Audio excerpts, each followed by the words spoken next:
सास शोभा आरती का थाल लेकर दरवाजे पर पहुंची तो बेटे निखिल ने आरती करने से मना कर दिया। सीमा, इनके हाथ से आरती की थाली पकड़ लो। और हाँ, आपको आरती के लिए कहा किसने था? आपका रिश्ता पापा से था। पापा भी अब इस दुनिया में नहीं है, इसीलिए बेहतर यही होगा कि आप हम तीनों से दूर रहें। कर दिया ना मूड खराब हम सबका, अब जाओ यहाँ से। शोभा रोती हुई कमरे में चली जाती है। शोभा निखिल और सीमा की सगी माँ नहीं थी, वो उनकी सौतेली माँ थी। निखिल और सीमा बहुत छोटे थे जब उनकी माँ आशा दुनिया से चल बसी थी।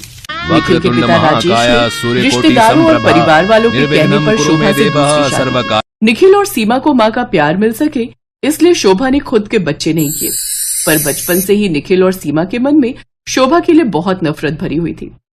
ये नफरत निखिल के मामा मामी ने ही उनके मन में भरी थी। आज भी वही दोनों उनके मन में नफरत भरने से पीछे नहीं थे। दोनों की बातें मेघा सुन लेती है। सुशीला, बस ऐसे ही निखिल और सीमा के मन में उस शोभा के लिए नफरत पैदा करते रहेंगे तो वो दिन दूर नहीं जब ये सारी प्रॉपर्टी हमारी होगी। हाँ, वो तो ठीक है, पर तुमने वो पागल करने वाली दवाई दोबारा मंगवाई नहीं जो हम सीमा और निखिल को देने वाले हैं, जिससे वो दोनों पागल हो जाएंगे। बस 15-20 दिन में वो दवाई आ जाएगी। मैंने एक आदमी को इस काम पर लगाया हुआ है। जीजा जी को तो हमने धीरे धीरे वो दवाई देकर पागल बनाकर ऊपर पहुंचा दिया। अब इन दोनों की बारी है। सारा इल्जाम इस शोभा पर लगा देंगे कि यही पागल करने की दवाई देकर इन्हें मार रही है। दोनों की बातें सुनकर मेघा घबरा जाती है। मेघा का इस घर में पहला दिन था, इसलिए वो इस बारे में किसी से क्या कहती। कोई उसकी बात पर यकीन ही नहीं करता। उनके मन में तो बचपन से ही उनकी सौतेली माँ के लिए उनके मामा मामी ने नफरत के बीज बो दिए थे। मेघा सही समय आने का इंतजार करने लगी। मेघा बहू, मैंने मैंगो शेक बनाया है। बाजार में सीजन के नए आम आए हुए थे। मुझे पता था निखिल को आम बहुत पसंद है, खासकर मैंगो शेक, इसलिए मैं लेती हुई आ गई। एक काम करो, जरा निखिल को दे आओ। माँ जी, निखिल आपके बेटे हैं, आप उनसे इतना डर कर क्यों रहते हो, जबकि आप तो निखिल और सीमा को बहुत प्यार करते हो। उनकी हर जरूरत की चीज का आपको पहले ही ख्याल रहता है। मैं चाहती हूँ ये मैंगो शेक आप निखिल को अपने हाथों से दें।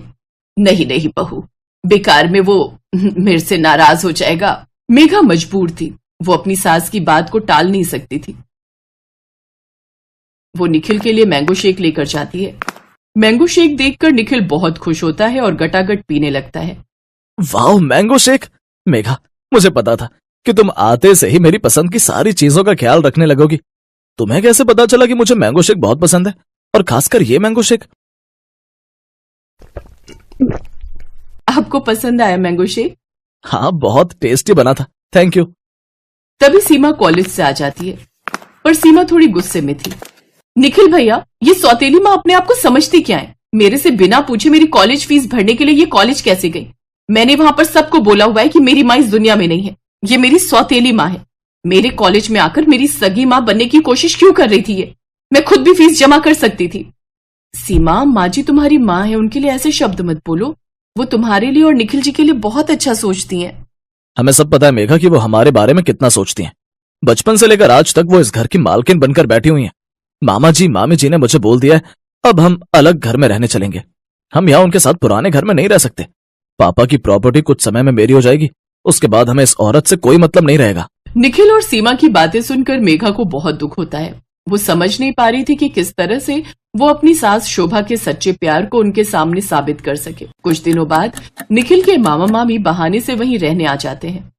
मेघा जानती थी कि वो सब उनका प्लान है, पर वो उनका सच सामने लाना चाहती थी। कोई बात नहीं मामा जी, ये भी आपका अपना घर है।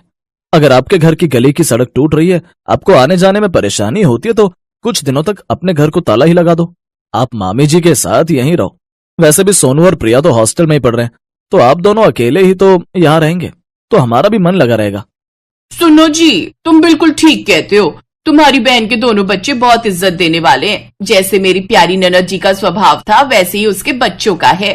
वो तो है मेरी बहन लाखों में एक, बस उसकी किस्मत खराब थी जो वो छोटी उम्र में ही भगवान को प्यारी हो गई और जीजा जी उठा लाए सौतेली माँ को। मैं इस घर में रह तो लूं, पर मुझे शोभा को देखकर बहुत गुस्सा आता है। मुझे तो उसकी सूरत भी पसंद नहीं है। मामा जी, आपको उनसे कोई मतलब नहीं रखना। आप बस मेरे से, भैया से और भाभी से बात करो। हम भी उनसे कोई मतलब नहीं रखते। मेघा उन सब की बातें सुन रही थी और मन ही मन उसे बहुत गुस्सा भी आ रहा था। वो तो बस समय का इंतजार कर रही थी जब वो निखिल के मामा मामी को रंगे हाथों पकड़ सके। और फिर एक रात जब शोभा सबके लिए खाना परोस रही थी। बस मुझे और कुछ नहीं लेना, वैसे भी आपके हाथ का खाकर अब हम बोर हो चुके हैं। मेघा, तुम उनके हाथ से खाना क्यों बनवाती हो? प्लीज उनके हाथ से खाना मत बनवाया करो, मुझे बहुत नेगेटिविटी आती है।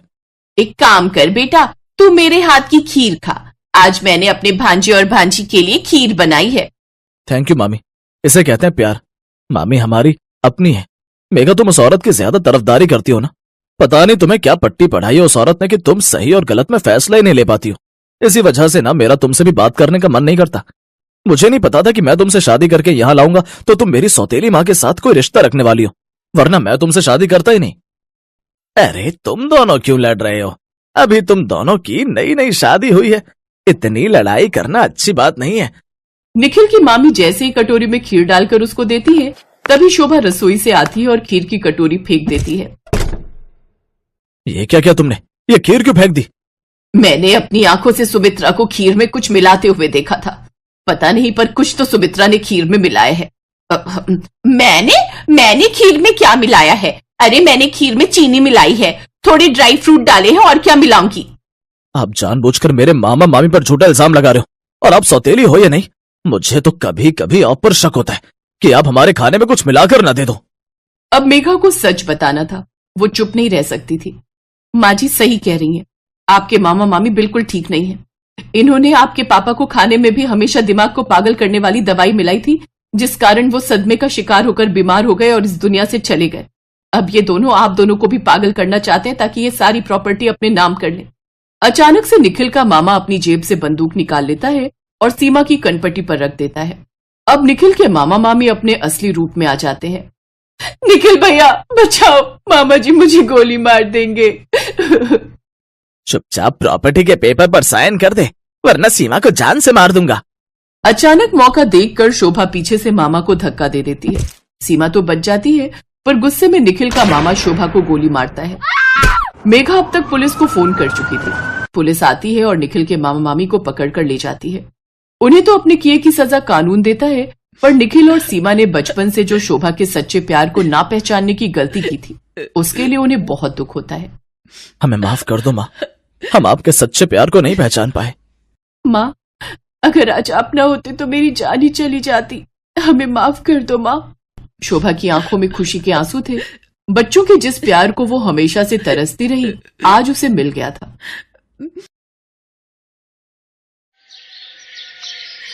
रोहित और कंचन एक दूसरे से बहुत प्यार करते थे। रोहित अमीर था जबकि कंचन गरीब घर की थी। उनकी शादी में इसी बात को लेकर बहुत अड़चनें आ रही थी। रोहित की मां सुलोचना स्वभाव की बहुत चालाक थी। वो अपने बेटे रोहित की शादी किसी अमीर लड़की से करना चाहती थी। इसलिए रोहित ने अपने पापा की मदद से कंचन के परिवार वालों के सामने एक मंदिर में शादी कर दी। जीती रहो बहू। पापा, आपको लगता है मम्मी इस शादी को मंजूरी देंगी? बेटा, जब भगवान ने मंजूरी दे दी तो तुम्हारी मम्मी को भी देनी ही पड़ेगी। अच्छा चलो, अब कंचन बहू को घर ले चलो। माँ, मुझे आशीर्वाद दो कि मैं सासू माँ का दिल जीत सकूं।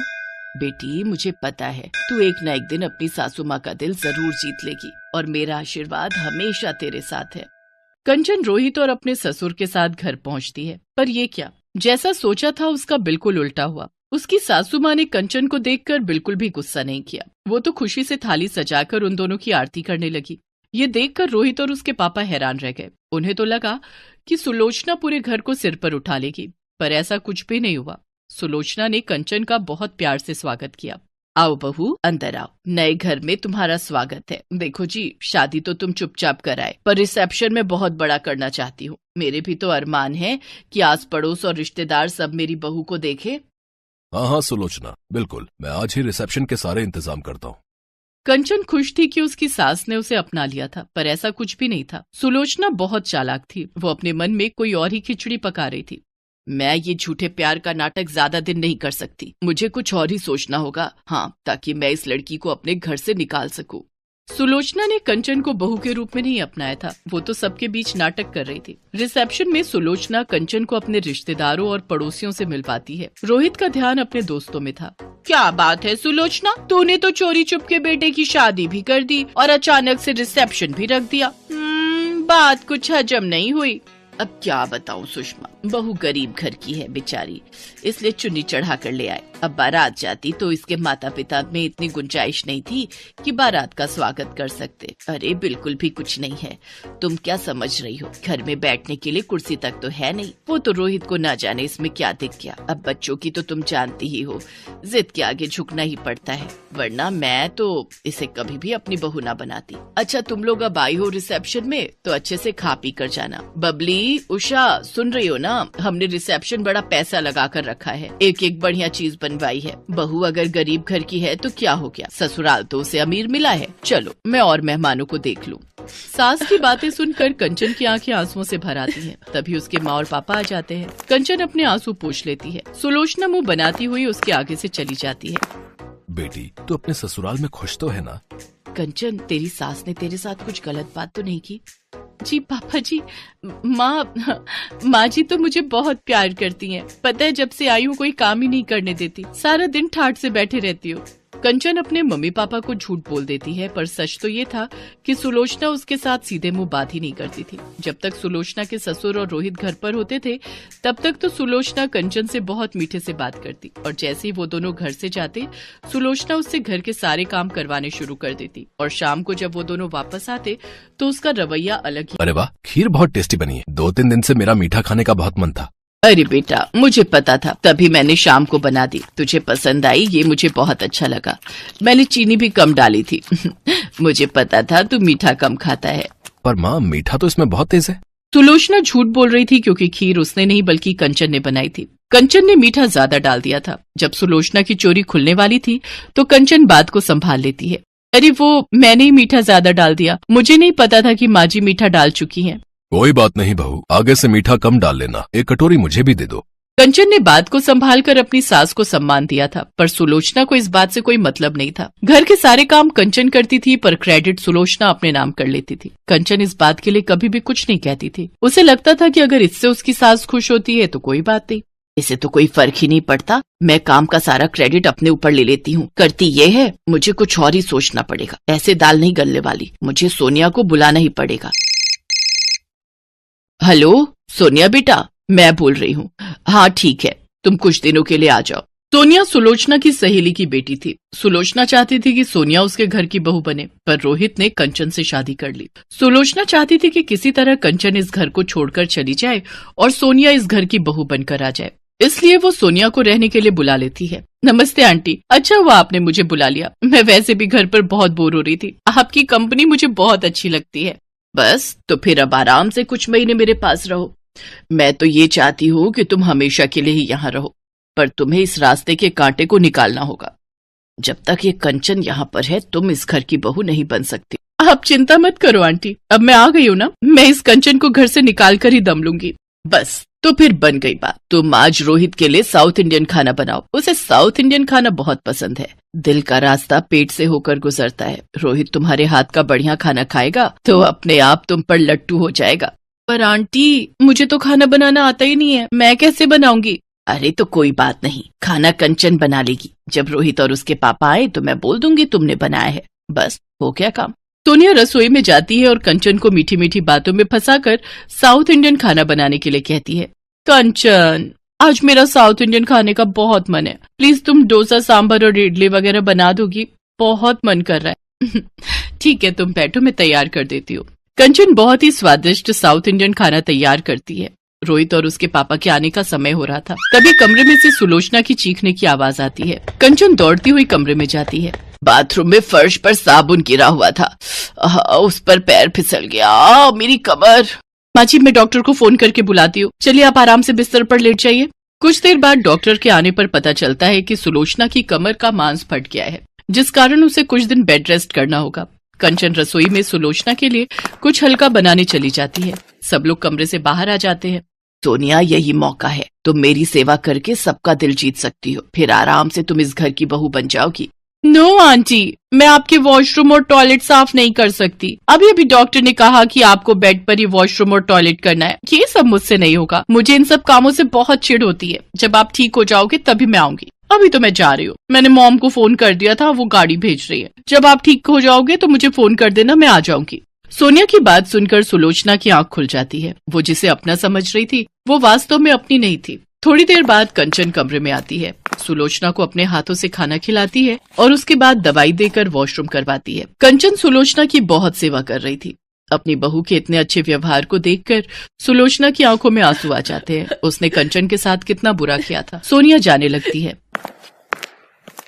अच्छा आंटी जी, मैं चलती हूँ, आप मुझे फोन कर देना जब भी बुलाना होगा, मैं आ जाऊंगी। नहीं बेटा, अब तुम्हें परेशान होने की और बेवजह यहाँ आने की कोई जरूरत नहीं है। मेरी बहू है मेरी सेवा करने के लिए और मेरा ख्याल रखने के लिए। तुम अपने घर में खुश रहो और हाँ, जब शादी करो तो कार्ड भेज देना, मैं अपनी बहू कंचन के साथ जरूर आऊंगी। अपनी सास के मुंह से ऐसा सुनकर कंचन खुशी के आंसू रो पड़ती है और अपनी सास के गले लग जाती है। सोनिया मुंह बनाती हुई वहां से चली जाती है। कुछ दिनों बाद सुलोचना की तबीयत ठीक हो जाती है। अब उसका व्यवहार कंचन के साथ बहुत अच्छा हो गया था। ये देखकर रोहित और उसके पापा भी बहुत खुश। प्रतिभा जब से शादी होकर आई से वो बहुत उदास थी, क्योंकि ना तो उसकी सास उससे ठीक से बात करती थी और ना ही उसकी ननद। उन दोनों को तो बस मौका चाहिए होता था प्रतिभा को तंग करने का।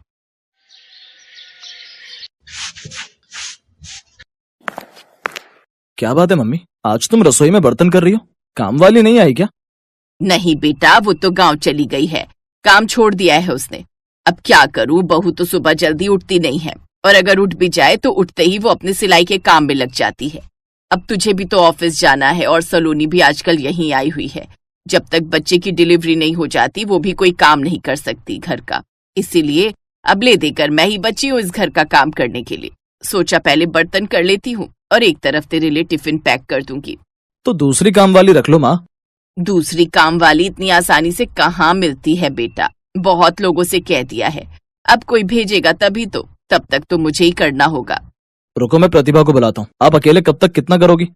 रहने दे बेटा, क्यों तंग कर रहा है, वो लगी हुई होगी अपनी सिलाई करने में। आपने बुलाया मुझे? प्रतिभा तुम्हें पता है ना कि मम्मी अकेले किचन में लगी हुई है, काम वाली नहीं आई है, तो तुम्हें अपनी सिलाई का काम छोड़कर मम्मी की हेल्प करनी चाहिए थी ना। वो मेरा ऑर्डर बहुत अर्जेंट था, शादी से पहले के ऑर्डर मेरे पेंडिंग चल रहे थे, इस वजह से वही पूरे कर रही थी। भाभी, आप अपने इन सस्ते से सूटों की सिलाई से इतने करोड़ों रुपए नहीं कमा रही हो जो आप घर के काम नहीं करोगी। वैसे भी अब आपकी शादी हो चुकी है, आप अपना ये सिलाई का काम बंद क्यों नहीं कर देती हो? या तो आप घर देख लो या फिर आप अपनी सिलाई का काम देख लो। सलोनी दीदी, मैं ये काम शादी से पहले से करती आ रही हूँ। मेरे बहुत से कस्टमर मुझसे ही सिलाई करवाते हैं और अब तो मैं इतना करती भी नहीं हूँ, टाइम ही नहीं मिलता। आप टेंशन मत लो, मैं घर का काम कर दूंगी, मैं सिलाई का काम बाद में कर लूंगी। माँ जी, मैं बर्तन कर देती हूँ, आप रहने दो, आप नाश्ता कर लो दीदी के साथ। प्रतिभा शादी से पहले ही सिलाई का काम कर रही थी। शादी के पहले वो अपना खर्चा सिलाई करके ही निकालती थी। शादी के बाद प्रतिभा अपने सारे ऑर्डर्स ही पूरे कर रही थी, क्योंकि उसके सारे कस्टमर्स के कॉल आ रहे थे। आशीष जी सॉरी, मैं इस बात का आगे से ध्यान रखूंगी कि मेरी वजह से घर में किसी को कोई परेशानी ना हो। प्रतिभा का सिलाई का काम करके अपनी शादी का उठाया हुआ कर्ज चुकाना जरूरी था, इसलिए वो दिन में घर के सारे काम करती और रात में बैठकर सिलाई मशीन पर कपड़े सिलती। प्रतिभा जानती थी कि उसकी माँ की आंखें बहुत कमजोर हो चुकी हैं, इसलिए वो अकेले कपड़े नहीं सिल सकती। सलोनी का हस्बैंड फैशन शोज करवाता था, जगह जगह उसके फैशन शोज होते थे। इस वजह से सलोनी कई बार प्रतिभा को ताने भी सुना देती थी। माँ, ये देखो अरुण मेरे लिए क्या लाए हैं, ये ड्रेस मैं गोद भराई की रस्म के समय पहनूंगी। एक इनका डिजाइन देख लो कपड़ों का और एक भाभी का देख लो। मेरे हस्बैंड एक बड़ी फैशन डिजाइनर कंपनी से अपने डिजाइनर कपड़े सिलवाते हैं, तभी तो उनके फैशन शोज हिट होते हैं। इनका मन था कि इस बार ये ड्रेस इनकी मॉडल्स पहन रही हैं, तो मैं भी यही ड्रेस पहनूं। मुझे तो हंसी में कह रहे थे कि मैं ही इनकी मॉडल हूँ। अरे तो इसकी बात कहाँ से ला रही है, ये सस्ते देहाती कपड़े बनाने वाली माँ बेटी हैं, इनकी क्या औकात जो दामाद जी के फैशन शो के लिए जो कपड़े बनते हैं उनसे मुकाबला कर पाए। ला, मैं अलमारी में संभाल कर रख देती हूँ। अभी प्रतिभा की सास बात पूरी भी नहीं कर पाई थी कि तभी सलोनी का पति अरुण आ जाता है। अरुण बहुत घबराया हुआ था। क्या हुआ अरुण जी, आप घबराए हुए क्यों हो? प्रतिभा, दामाद जी के लिए पानी लेकर आ।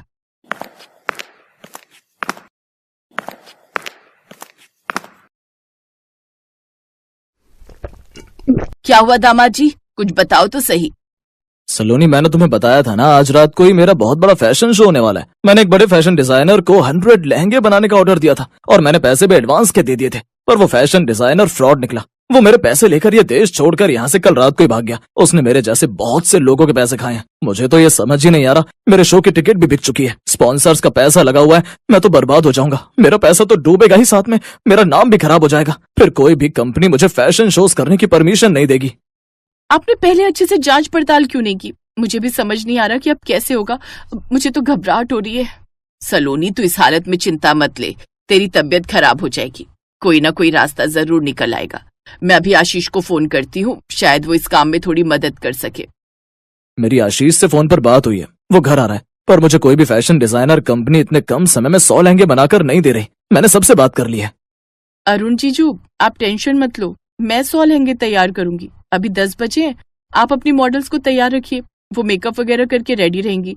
मैं जैसे जैसे लहंगे तैयार करती जाऊंगी, आप मॉडल्स को देते रहना। पर प्रतिभा भाभी, क्या आप 100 लहंगे तैयार कर पाओगी? मुझ पर विश्वास रखिए जीजू, मैं कर लूंगी। आप बिल्कुल भी टेंशन मत लीजिए, सब अच्छा होगा। प्रतिभा ने उस दिन जो हिम्मत दिखाई वो सबकी नजरों में बहुत तारीफ के काबिल थी। प्रतिभा ने फौरन अपनी मम्मी को कॉल किया। वो भी प्रतिभा की मदद के लिए आ गई। उनके साथ और भी सिलाई करने वाले दर्जी थे जो प्रतिभा की मम्मी को बहुत सालों से जानते थे। सबकी कोशिश और मेहनत रंग लाई। प्रतिभा ने सबके साथ मिलकर शो शुरू होने से पहले ही 100 लहंगे सिलकर तैयार कर दिए। अरुण की खुशी का ठिकाना नहीं था। उस रात अरुण का फैशन शो बहुत हिट गया। सबको वो लहंगे बहुत पसंद आए। प्रतिभा भाभी, सचमुच आपने जो मेरे लिए किया है, मैं उसका एहसान कैसे चुकाऊं, मुझे कुछ समझ नहीं आ रहा। आपने इतने कम समय में 100 लहंगे रेडी कर दिए। जीजू, ये तो मेरा फर्ज था, आखिर मैं भी तो इस घर का हिस्सा हूँ। थैंक यू, आपको लहंगे पसंद आए। प्रतिभा भाभी, मुझे आपको सॉरी बोलना है। मैं तो हमेशा आपसे गलत ही बोलती रही, पर आपने तो आज मुसीबत के समय हमारी मदद की है। प्रतिभा बहू, अब से तुम्हें इस काम के लिए कोई नहीं टोकेगा। आज तुम्हें और समधन जी को दोनों को सिलाई आती थी और समधन जी की मदद से और भी टेलर हमारी मदद को आ गए। मैं तो सबको दिल से शुक्रिया कहती हूँ। नहीं नहीं, इसमें शुक्रिया की कोई बात नहीं है बहन जी, आप सब हमारे अपने हो। और फिर प्रतिभा की लाइफ में सब कुछ ठीक हो जाता है। उस दिन के बाद उसके ससुराल में सब उससे सम्मान से व्यवहार करते थे, उसे बहुत रिस्पेक्ट देते थे। अब घर में सबके साथ साथ आशीष भी प्रतिभा के काम की रिस्पेक्ट करता था।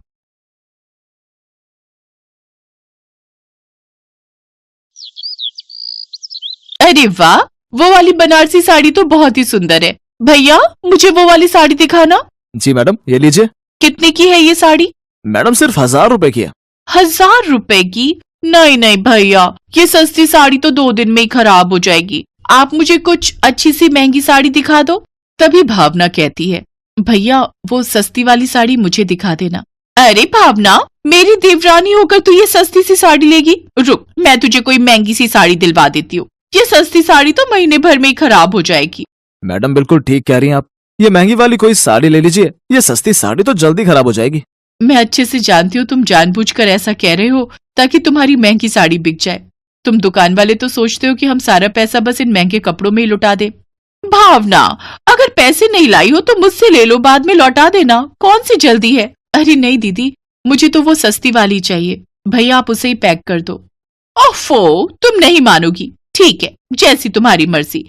भैया आप मेरे लिए तो वो महंगी बनारसी साड़ी जो 7000 की है वो वाली पैक कर दो।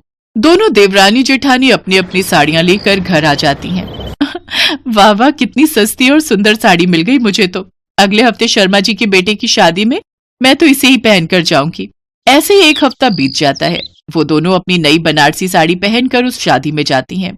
फिर अगले दिन जब भावना अपनी पहनी हुई साड़ी धोती है तो पहली धुलाई में ही उसका सारा रंग उतर जाता है और उसमें बड़े बड़े से धब्बे भी हो जाते हैं। तो वही दूसरी तरफ जेठानी अनीता की साड़ी धुलने के बाद और भी ज्यादा चमक मारती है। ये देख भावना हैरान रह जाती है, लेकिन इसके बाद भी वो अपनी हरकतों से बाज नहीं आती। दरअसल वो एक गरीब घर की लड़की थी जिसकी शादी अमीर घर में हुई थी, लेकिन उसकी बचत करने की आदत अभी भी वैसे की वैसी ही थी। ऐसे ही वक्त गुजरता है। एक रोज भावना शॉपिंग पर जा रही होती है तो उसकी सास उससे कहती है, अरे छोटी बहू, तू बाजार जा रही है ना, तो मेरी सहेली उर्मिला के लिए मॉल से एक अच्छी सी साड़ी ले आना। वो क्या है ना, उसका जन्मदिन है, उसने एक पार्टी रखी है, तो मैं सोच रही हूँ उसे जन्मदिन पर एक अच्छी सी साड़ी ही दे दूं। तू अपने हिसाब से कोई सी भी अच्छी सी साड़ी खरीद कर ले आइयो। मैं बड़ी बहू को कह देती, लेकिन उसे ऑफिस में आज जरूरी काम है, इसलिए वो देर से आएगी।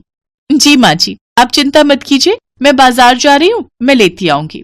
कुछ देर बाद भावना मॉल के अंदर साड़ियों के शोरूम में जाती है तो साड़ियों का रेट सुनकर वो हैरान रह जाती है। हे भगवान, इतनी महंगी साड़ी 10,000 रुपए की। नहीं नहीं, किसी को देनी तो है, थोड़ी सस्ती ठीक रहेगी, इतनी महंगी देकर क्या करना।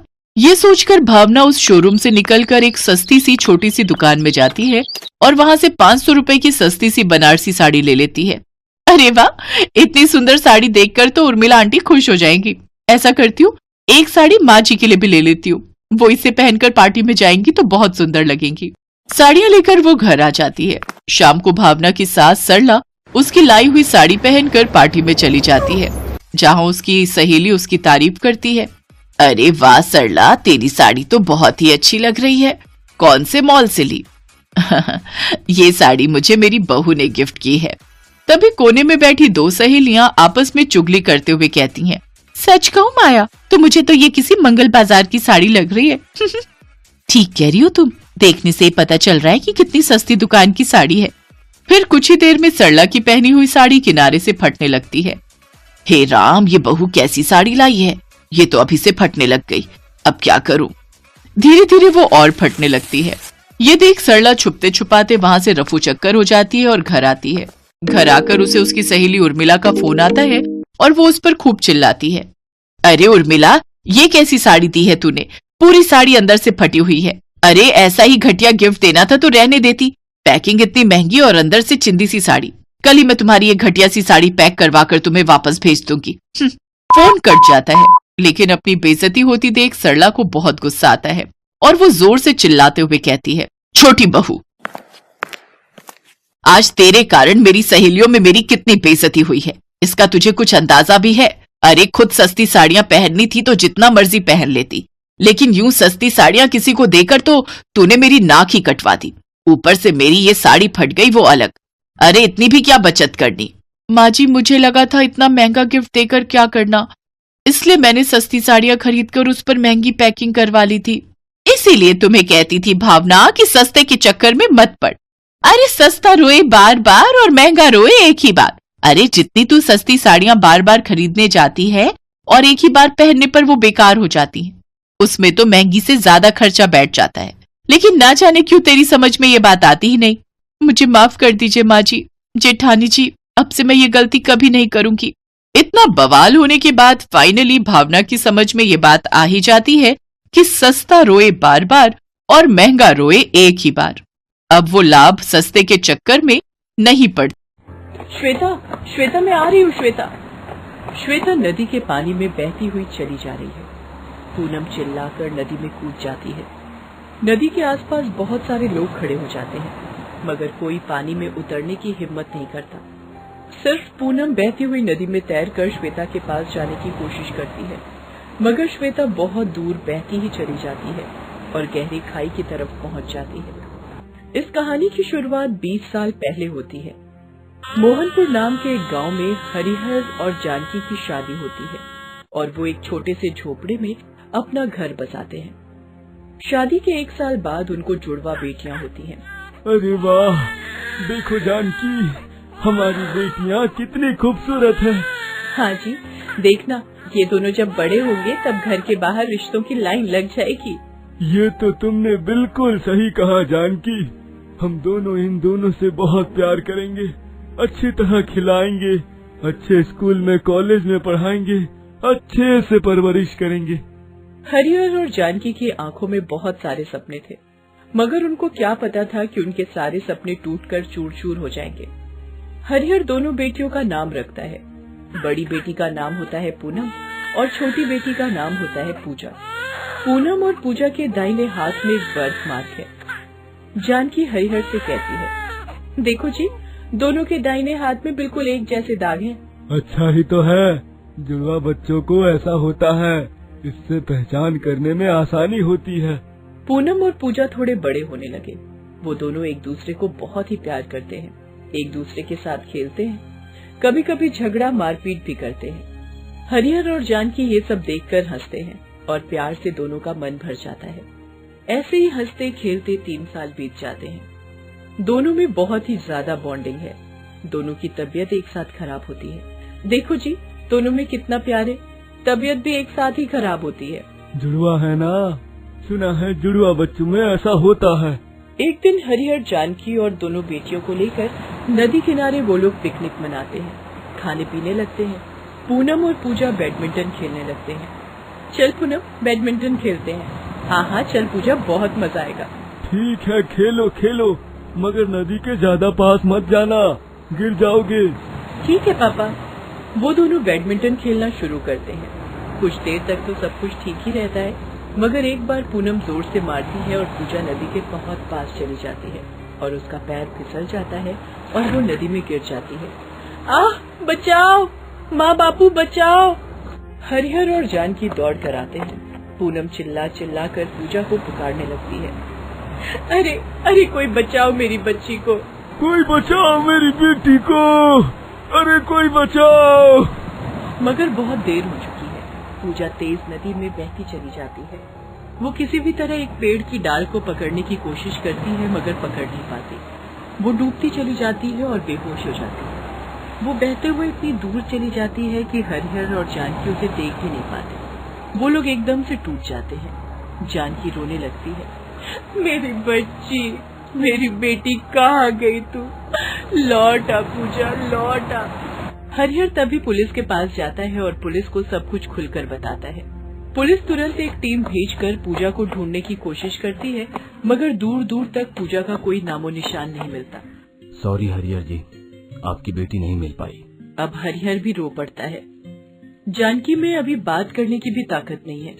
पूनम एकदम से शॉक में चली जाती है। उधर पूजा बेहोश होकर बहती चली जाती है और नदी में एक घाट में आकर रुकती है। उसी घाट में उस वक्त एक अमीर आदमी पूजा करने आया हुआ था। वो पूजा को देखता है। अरे ये कौन बहकर आ रहा है? वो आदमी पूजा को गोद में उठाता है और उसकी पल्स चेक करता है। हाँ, ये जिंदा है, ये जिंदा है। वो आदमी खुश हो जाता है। वो पूजा को लेकर अस्पताल जाता है। अस्पताल में पूजा का इलाज किया जाता है और पूजा को होश आता है। डॉक्टर साहब जब पूजा का नाम और पता पूछते हैं तब पूजा कुछ नहीं बोल पाती है। वो पहले का सब कुछ भूल चुकी थी।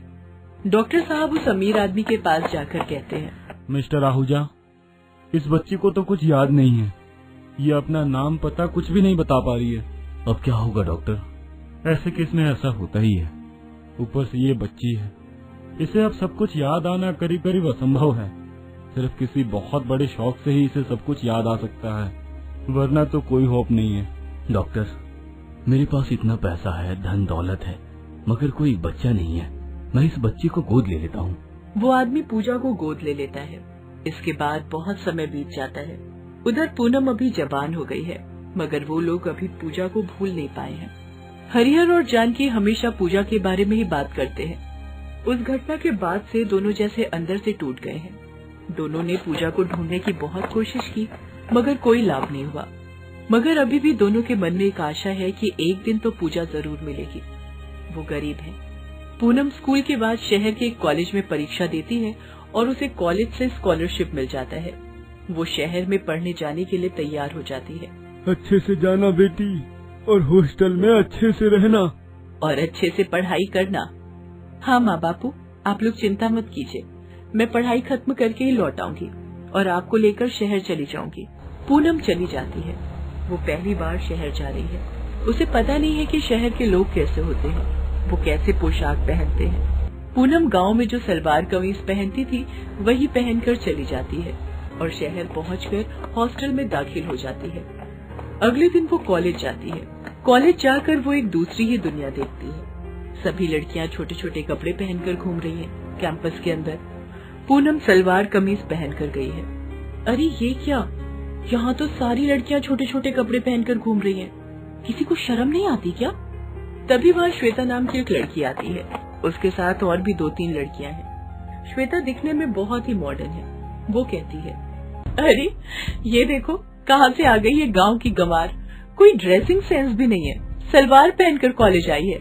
कहाँ कहाँ से आ जाते हैं ये लोग। ये सुनकर पूनम गुस्सा हो जाती है। मुझसे तमीज से बात करो, समझी ना? क्यों, तू कहीं की महारानी है क्या? मेरी मर्जी है, मैं किसी से भी कैसे भी बात कर सकती हूँ। क्यों, ये कॉलेज तुम्हारे बाप का है क्या? और नहीं तो क्या। हाँ हाँ, ये तो श्वेता के बाप का ही कॉलेज है। सुन लड़की, ये मेरा ही कॉलेज है, ये समझ ले। यहाँ मैं जो बोलूंगी वही होगा, और अगर मेरी बात नहीं मानी ना तो इस कॉलेज से निकाल दूंगी। पूनम को डर लगता है। बहुत मेहनत के बाद उसे इस कॉलेज में दाखिला मिला है। यहाँ से जाने का कोई ऑप्शन नहीं है उसके पास। ऐ गवार लड़की, पहले ही दिन तूने मुझसे पंगा ले लिया, इसकी सजा तो तुझे मिलेगी ही। चल कॉलेज का बाथरूम साफ कर, चल। श्वेता पूनम को पकड़कर कॉलेज के बाथरूम में ले जाती है। पूनम चुपचाप बाथरूम साफ करके देती है। अरे वाह, एकदम चकाचक कर दिया। वो तो करेगी, झाड़ू देने वाली तो लगती है। ये बड़ी अच्छी बात करी है तूने। श्वेता और बाकी सारी लड़कियां पूनम का मजाक उड़ाते हैं। पूनम को बहुत बुरा लगता है। वो हॉस्टल लौट कर रोने लगती है। हे भगवान, ये सब क्यों हो रहा है मेरे साथ? क्या गांव की लड़कियों को पढ़ने लिखने का कोई अधिकार नहीं है? नहीं नहीं, हार मान लेने से नहीं चलेगा, मुझे लड़ाई करते रहना होगा। पूनम अगले दिन फिर से कॉलेज जाती है और कैंटीन में खाना खाने बैठती है, मगर तभी श्वेता आती है और खाना नीचे फेंक देती है। अरे बाप रे, खाना नीचे गिर गया। रोना आ रहा है क्या मेरी बच्ची को? कैंटीन में बैठे हुए सारे लड़के और लड़कियां पूनम पर हंसने लगे। पूनम वहाँ से चली जाती है। तभी उसके पास एक लड़का आता है। हाय पूनम, मेरा नाम सागर है। कैंटीन में जो तुम्हारे साथ हुआ ना, उसे दिल पर मत लो। वो श्वेता ऐसे ही है, उसके पापा का कॉलेज है ना, इसलिए उसको कोई कुछ नहीं बोल पाता है। सागर अच्छा लड़का है। पूनम के साथ उसकी दोस्ती हो जाती है, मगर श्वेता हर रोज पूनम को परेशान करती रहती है। अगले दिन श्वेता उसके पालतू कुत्ते को कॉलेज ले आती है और पूनम के पीछे छोड़ देती है। पूनम जान बचाने के लिए भागती रहती है। बचाओ बचाओ! वो कुत्ता भौंकते हुए पूनम के पीछे दौड़ता है। ये देखकर श्वेता और उसके दोस्त हंसने लगते हैं। पूनम कॉलेज से निकलकर एक बस में चढ़ जाती है। इस तरह वो उस कुत्ते से छुटकारा पाती है। उसी रात को पूनम को बुखार आता है। वो बुखार के मारे तड़पने लगती है। उसी रात श्वेता को भी बुखार आता है। वो भी तड़पती रहती है। अगले दिन पूनम बुखार लेकर ही कॉलेज जाती है और उसे पता चलता है कि श्वेता को बुखार होने के कारण वो आज कॉलेज नहीं आई है। पूनम अपने ही मन में सोचती है, अजीब है, कल मुझे भी बुखार आया था और श्वेता को भी। ऐसा कैसे हो सकता है? अगले दिन श्वेता कॉलेज आती है और फिर से पूनम को तंग करने लगती है। कभी पूनम से वो अपना सामान कैरी करवाती है तो कभी अपना जूता साफ करवाती है। ऐसे ही 2 महीने बीत जाते हैं। कॉलेज से सभी को पिकनिक पर ले जाया जाता है, और वो भी नदी के किनारे। नदी किनारे पिकनिक के बारे में सुनकर पूनम डर जाती है, क्योंकि उसे बचपन की घटना याद आ जाती है। मगर सागर उसे मना लेता है। पूनम को अभी तैरना आता है। फाइनली वो पिकनिक पर जाती है। पिकनिक में सभी बहुत मस्ती कर रहे होते हैं। वहां पर भी श्वेता पूनम को परेशान करती है। उसका सामान वो पूनम से कैरी करवाती है।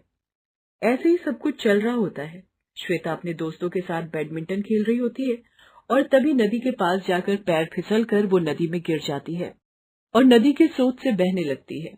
सभी चौंक जाते हैं और नदी के पास आ जाते हैं। तभी पूनम चिल्लाती है, श्वेता, श्वेता, मैं आ रही हूँ श्वेता। श्वेता नदी के पानी में बहती हुई चली जा रही है। पूनम चिल्लाकर नदी में कूद जाती है। नदी के आसपास बहुत सारे लोग खड़े हो जाते हैं, मगर कोई भी पानी में उतरने की हिम्मत नहीं करता।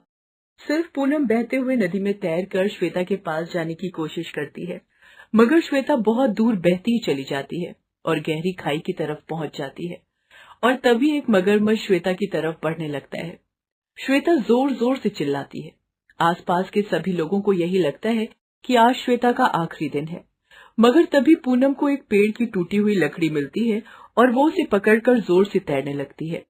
लकड़ी का टुकड़ा हल्का है, इसलिए वो जल्दी से श्वेता के पास पहुंच जाती है।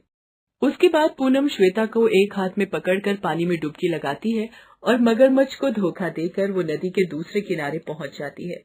इस तरह वो श्वेता को बचा लेती है। पूनम श्वेता को नदी से ऊपर उठाती है। श्वेता बेहोश है। तभी वहां पर डॉक्टर आते हैं और श्वेता का ट्रीटमेंट करते हैं। श्वेता को होश आता है। श्वेता आंखें खोलती है। श्वेता के दोस्त उसके पास आते हैं। श्वेता, तू ठीक तो है ना श्वेता? श्वेता? कौन श्वेता? मेरा नाम पूजा है। सभी चौंक जाते हैं। सबसे ज्यादा चौंकती है पूनम। मैं अपने माँ बापू और बहन के साथ नदी किनारे पिकनिक मनाने आई थी, मगर बैडमिंटन खेलते हुए नदी में गिर गई। मुझे अपनी बहन, अपने माँ बापू के पास जाना है। अरे ये क्या कह रही है श्वेता? अगर ये सच है तो उसके दाहिने हाथ में मेरी तरह एक बर्थ मार्क होना चाहिए। देखो तो। पूनम श्वेता का दाहिना हाथ अपने हाथ में लेकर देखती है और उसे वो बर्थ मार्क दिखाई देता है। पूनम रो पड़ती है और कहती है, पूजा, तू पूजा है, मेरी बहन, मैं पूनम हूँ बहन, पूनम। पूजा पूनम को गले लगा लेती है। तभी वहाँ वो अमीर आदमी आता है, मगर श्वेता यानी कि पूजा उसे पहचान नहीं पाती। इसके बाद वो अमीर आदमी पूनम से सब कुछ कहता है, कैसे पूजा उसे नदी के घाट पर मिली, कैसे वो सब कुछ भूल चुकी थी और कैसे उस आदमी ने उसे गोद लेकर बड़ा किया। डॉक्टर ने कहा था कि किसी बड़े शौक के पाने के बाद ही इसे पुरानी बातें याद आ सकती है। आज वो सब कुछ हुआ जो इसके साथ बचपन में हुआ था, इसीलिए इसको फिर से सब कुछ याद आ गया। बेटा, मेरी बहन, आखिरकार मेरी बहन मुझे मिल ही गई। चल बहन घर चल, माँ बापू बहुत खुश होंगे। पूनम पूजा को गांव ले जाती है। वो हरिहर और जानकी से मिलकर रो पड़ती है। हरिहर और जानकी की खुशी का कोई ठिकाना नहीं रहता। वो अमीर आदमी पूजा और पूनम को कॉलेज पास करने के बाद नौकरी दिला देता है। सभी शहर आकर खुशी खुशी जीवन बिताने लगे। ये कहानी है गर्भवती सावित्री की। वो बहुत ही गरीब है और हाथ रिक्शा चलाती है। कभी वो स्टेशन के पास तो कभी बस स्टैंड तो कभी किसी मॉल के पास सवारी के इंतजार में खड़ी रहती है। और जैसे ही उसे सवारी दिखती, वो उन्हें चिल्ला चिल्ला कर आवाज देती, मायागंज, रामनगर, श्यामपुर, आदमपुर। अरे श्यामपुर चलोगी क्या? हाँ साहब चलूंगी। कितने पैसे लोगी श्यामपुर के? साहब श्यामपुर तो बहुत दूर है, 20 रुपए लगेंगे। 20 रुपए? अरे पैसे क्या पेड़ पर उगते हैं? मैं 12 रुपए से 1 पैसे अधिक नहीं दूंगा। सावित्री को कभी उसकी मर्जी के मुताबिक पैसे मिल जाते तो कभी उसकी उम्मीद से बहुत कम। लेकिन वो क्या करती? किसी को इनकार तो कर नहीं सकती थी। अगर इनकार किया तो जो भी पैसे मिलने होते वो भी नहीं मिलते।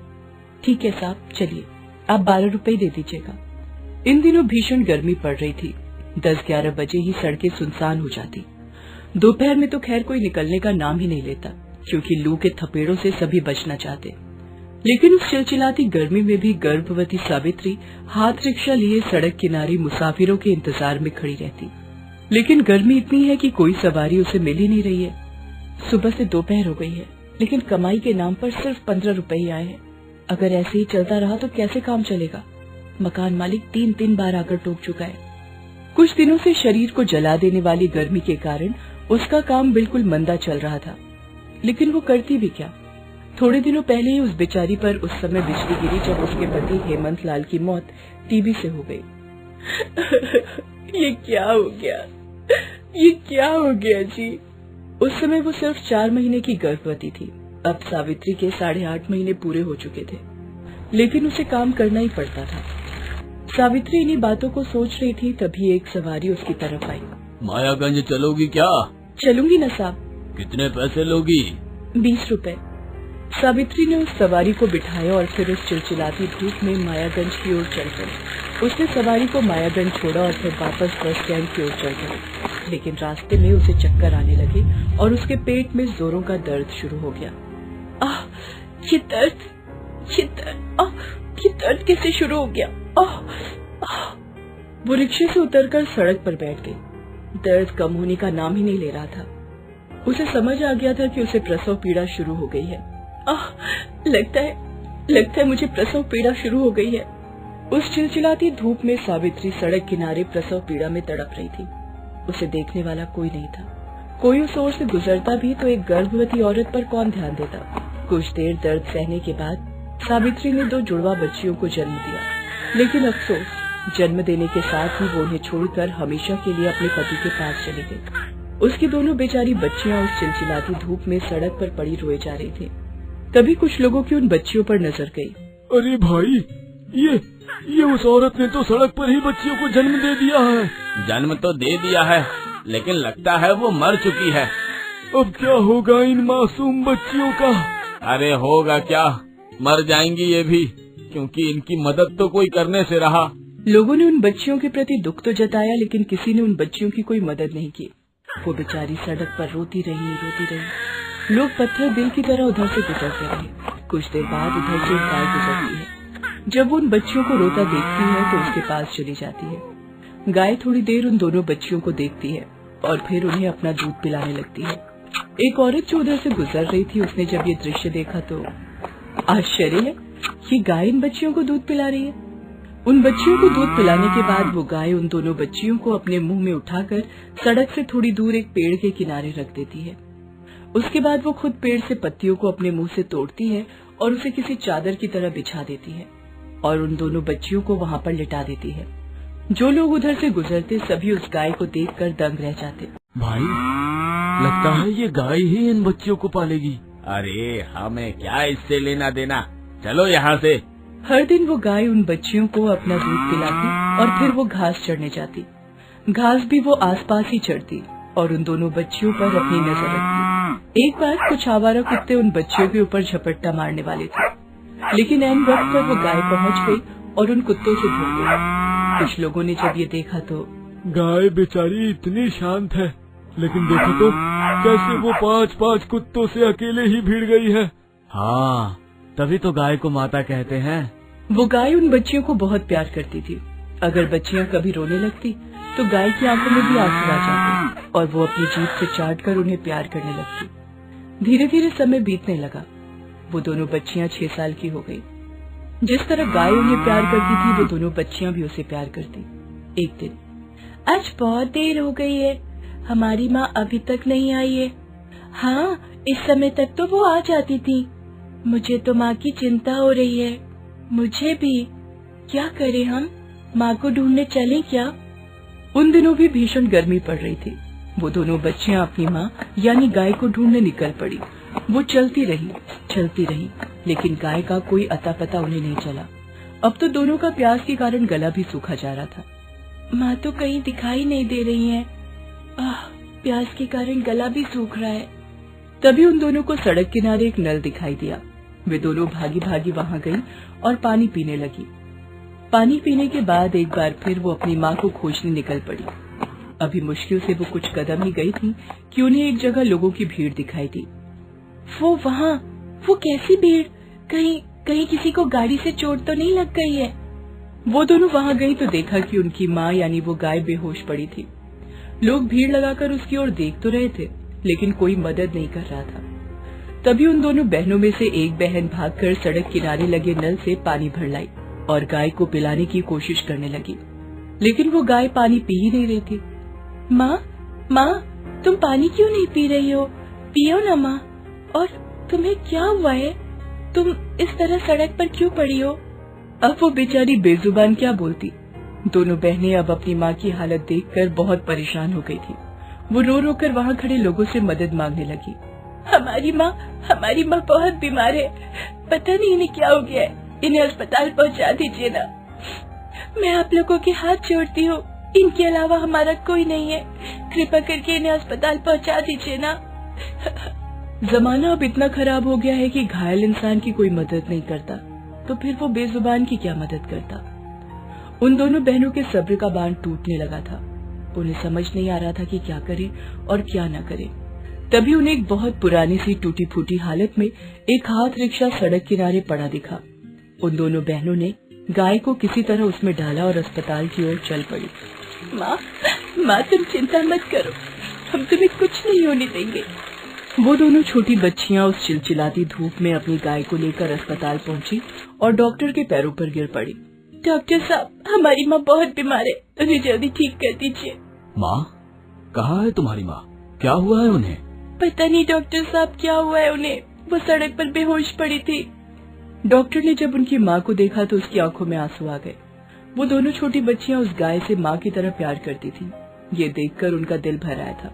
बच्चों, मैं जानवरों का डॉक्टर नहीं हूँ, मैं इंसानों का डॉक्टर हूँ, लेकिन मेरा दोस्त मवेशियों का इलाज करता है, मैं उसे बुला लेता हूँ। उनकी गाय को लू लग गई थी, इसलिए वो बेचारी बेहोश हो गई थी।